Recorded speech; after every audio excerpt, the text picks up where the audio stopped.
ഓർമ്മ ഏറെ ഉചിതമായ ഒരു ചടങ്ങാണ് നടന്നത്. ഞങ്ങളുടേതായ പുഷ്പാർച്ചന നടത്തുകയും അത് രൂപപ്പെടുത്തുകയും അനുസ്മരണ യോഗമൊക്കെ എല്ലാ സ്ഥലങ്ങളിലും നടക്കുന്നു. പക്ഷെ ഉമ്മൻചാണ്ടി അദ്ദേഹത്തിന്റെ ജീവിതത്തിൽ ആഗ്രഹിച്ച, ഉമ്മൻചാണ്ടി അദ്ദേഹത്തിന്റെ ജീവിതത്തിൽ മുന്നോട്ട് കൊണ്ടുപോയ ഏറ്റവും വലിയ പ്രവർത്തനമായിരുന്നു കാരുണ്യ പ്രവർത്തനം. അങ്ങനെ ഒരു മനുഷ്യന്റെ ഓർമ്മദിനത്തിൽ ഒരു കാരുണ്യ പ്രവർത്തനത്തിന് വേണ്ടി മുൻകൈയെടുത്ത ബ്ലോക്ക് കോൺഗ്രസ് കമ്മിറ്റിയുടെ പ്രസിഡന്റിനെയും ബ്ലോക്ക് കമ്മിറ്റിയുടെ ഭാരവാഹികളെയും ജില്ലാ കോൺഗ്രസ് കമ്മിറ്റിക്ക് വേണ്ടി അഭിനന്ദിക്കുകയാണ്. നമുക്കറിയാം, രാഷ്ട്രീയ പ്രസ്ഥാനത്തിന്റെ അല്ലെങ്കിൽ ഒരു സംഘടനയുടെ പ്രധാനപ്പെട്ട ഉദ്ദേശം എന്താണ്? സമരങ്ങൾ നടത്തുക മാത്രമാണ് അല്ല.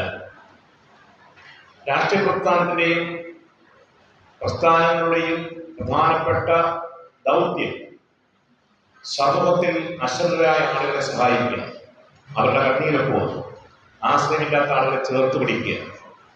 അതാണ് ഉമ്മൻചാണ്ടി എല്ലാ കാലത്തും അദ്ദേഹത്തിന്റെ ജീവിതത്തിൽ പ്രവർത്തിക്കുന്നത്. കേൾവിശക്തിയില്ലാത്ത ആളുകൾക്ക് വേണ്ടിയിട്ടുള്ള കോക്ലിയർ ഇംപ്ലാന്റേഷൻ പദ്ധതി എത്രയോ ആളുകൾക്കാണ് പ്രയോജനം ലഭിച്ചത്. ഉമ്മൻചാണ്ടിയാണ് അതിന്റെ ഏറ്റവും പ്രധാനപ്പെട്ട സ്ഥാപനം എന്ന് തന്നെ പറയാം. നമുക്കറിയാം, ഗവൺമെന്റ് ഭിന്നശേഷിക്കാരായ കുഞ്ഞുങ്ങൾക്ക് അല്ലെങ്കിൽ ഭിന്നശേഷിക്കാരായ വ്യക്തികൾക്ക് പെൻഷൻ നൽകുന്നു. ആ പെൻഷൻ നൽകുക മാത്രമല്ല, അത്തരത്തിൽ മറ്റാശ്രയമില്ലാതെ ഏതെങ്കിലും വീട്ടിൽ ഒരു കുഞ്ഞുണ്ടെങ്കിൽ, ഒരു ഭിന്നശേഷിക്കാരുണ്ടെങ്കിൽ, അവരെ സഹായിക്കുന്ന ആളുണ്ടെങ്കിൽ അവർക്ക് കൂടി പെൻഷൻ.